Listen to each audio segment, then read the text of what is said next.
ಎಲ್ಲರಿಗೂ ನಮಸ್ಕಾರ. Welcome to my channel. ಇವತ್ತಿನ ವಿಡಿಯೋದಲ್ಲಿ ಯಾರಿಗೆಲ್ಲ ಮೂಲಂಗಿ ಸ್ಮೆಲ್ಲು ಅಂದರೆ ಆಗೋದಿಲ್ಲ, ಮೂಲಂಗಿ ಅಂದರೆ ಇಷ್ಟ ಆಗೋದಿಲ್ಲ ಅಂಥವರಿಗೆ ಟೇಸ್ಟಿ ಆಗಿರುವಂತಹ ಈ ಮೂಲಂಗಿ ಮಸಾಲ ಪಲ್ಯನ ಮಾಡಿಕೊಟ್ರೆ ಊಟದ ಜೊತೆಗೆ ಒಂದು 4 ತುತ್ತು ಊಟ ಜಾಸ್ತಿ ತಿಂತಾರೆ, ಅಷ್ಟು ರುಚಿಯಾಗಿರುತ್ತೆ ಈ ಪಲ್ಯ.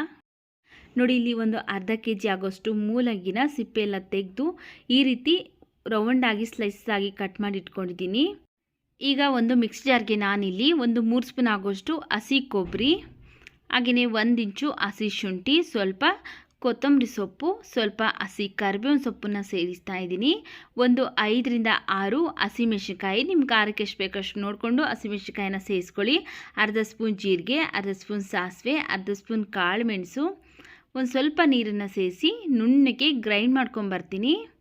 ನೋಡಿ, ಈ ರೀತಿಯಾಗಿ ನುಣ್ಣಗೆ ಗ್ರೈಂಡ್ ಮಾಡ್ಕೊಳ್ಬೇಕು. ಈಗ ಇದು ರೆಡಿ ಆಗಿದೆ. ಇದನ್ನು ಸೈಡ್ಗಿಟ್ಟು ಫಸ್ಟು ಒಂದು ಪಾತ್ರೆ ಬಿಸಿಗಿಟ್ಟು ಅದಕ್ಕೆ ನಾನು ಒಂದು 200 ಗ್ರಾಮ್ ಆಗೋಷ್ಟು ನೀರನ್ನು ಸೇರಿಸಿದ್ದೀನಿ. ಆನಂತರ ಕಟ್ ಮಾಡಿ ಇಟ್ಕೊಂಡಿರುವಂತಹ ಮೂಲಂಗಿ ಒಂದು 1/4 ಸ್ಪೂನ್ ಆಗೋಷ್ಟು ಅರಿಶಿನ ಪುಡಿ ಹಾಕಿ ಚೆನ್ನಾಗಿ ಒಂದ್ಸರಿ ಮಿಕ್ಸ್ ಮಾಡಿಕೊಂಡು, ಇದು ಮೂಲಂಗಿ ಎಲ್ಲ ಈ ನೀರಲ್ಲೇ ಚೆನ್ನಾಗಿ ಬೇಯಬೇಕು. ಅಲ್ಲಿವರೆಗೂ ಒಂದು 5 ನಿಮಿಷಗಳ ಕಾಲ ಮುಚ್ಚಿ ಬೇಯಿಸ್ಕೊಳ್ಳೋಣ.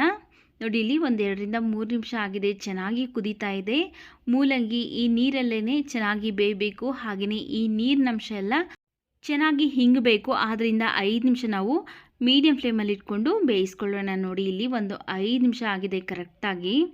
ಇದರಲ್ಲಿರುವಂತಹ ನೀರಿನಂಶ ಎಲ್ಲ ಕಂಪ್ಲೀಟಾಗಿ ಕಡಿಮೆ ಆಗಿದೆ. ನೋಡಿ, ಈಗ ಮೂಲಂಗಿನೂ ಸಹ ಕರೆಕ್ಟಾಗಿ ಬೆಂದಿದೆ. ಈಗ ಇದನ್ನು ಸೈಡ್ಗಿಟ್ಟು ಸ್ಟವ್ ಮೇಲೆ ಒಂದು ಬಾಣಲಿ ಬಿಸಿಗಿಟ್ಟು ಅದಕ್ಕೆ ನಾನು 2 ಸ್ಪೂನ್ ಆಗೋಷ್ಟು ಎಣ್ಣೆ ಬಿಸಿ ಆದಮೇಲೆ ಸ್ವಲ್ಪ ಸಾಸಿವೆ, ಹಾಗೆ ಸ್ವಲ್ಪ ಹಸಿ ಕರಿಬೇವಿನ ಸೊಪ್ಪು, ಒಂದು 2 ಒಣಮೆಣಸಿನಕಾಯನ್ನು ಸಹ ಕಟ್ ಮಾಡಿ ಸೇರಿಸ್ತಾ ಇದ್ದೀನಿ. ಒಂದು ಈರುಳ್ಳಿನ ಈ ರೀತಿ ಸಣ್ಣದಾಗಿ ಕಟ್ ಮಾಡಿ ಹಾಕ್ಕೊಂಡು ಈರುಳ್ಳಿ ಎಲ್ಲ ಚೆನ್ನಾಗಿ ಫ್ರೈ ಆಗೋವರೆಗೂ ಫ್ರೈ ಮಾಡ್ಕೊಳ್ತಾ ಇದ್ದೀನಿ. ಎಷ್ಟೋ ಜನ ಏನು ಮಾಡ್ತಾರೆ ಅಂದರೆ ಈ ಮೂಲಂಗಿ ಸ್ಮೆಲ್ಗೆ ಮೂಲಂಗಿನ ತಿನ್ನೋದಿಲ್ಲ. ಅಕಸ್ಮಾತ್ ಸಾಂಬಾರ್ಗೆ ಹಾಕಿದ್ರೆ ಮೂಲಂಗಿನ ಸೈಡ್ಗೆ ಎತ್ತಿಟ್ಟು ಬರೀ ಸಾಂಬಾರನ್ನ ತಿಂತಾರೆ. ಈ ರೀತಿ ನೀವು ಪಲ್ಯನ ಒಂದ್ಸಲಿ ಮಾಡಿ ಕೊಟ್ಟರೆ ಒಂದು ಸ್ವಲ್ಪನೂ ಸ್ಮೆಲ್ ಅನ್ನೋದು ಇರೋದಿಲ್ಲ, ಹಾಗೆ ರುಚಿಯಾಗೂ ಸಹ ಇರುತ್ತೆ. ಮೂಲಂಗಿ ಬೇಡ ಅನ್ನೋರು ಸಹ ತುಂಬ ಇಷ್ಟಪಟ್ಟು ತಿಂತಾರೆ, ಅಷ್ಟು ರುಚಿಯಾಗಿರುತ್ತೆ.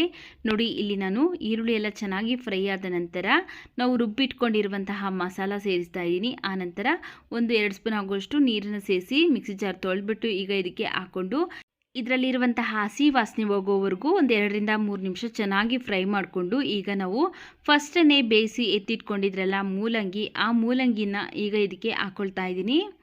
ನಾವು ಇಲ್ಲಿ ನೀರನ್ನು ಸೇರಿಸ್ತಾ ಇಲ್ಲ, ಆದ್ದರಿಂದ ನಾವು ಫಸ್ಟನ್ನೇ ಮಸಾಲೆನೆಲ್ಲ ಚೆನ್ನಾಗಿ ಒಂದು 2 ರಿಂದ 3 ನಿಮಿಷ ಫ್ರೈ ಮಾಡಿಕೊಂಡ್ರೆ ಇದರಲ್ಲಿರುವಂತಹ ಹಸಿ ಸ್ಮೆಲ್ಲೆಲ್ಲ ಹೋಗುತ್ತೆ.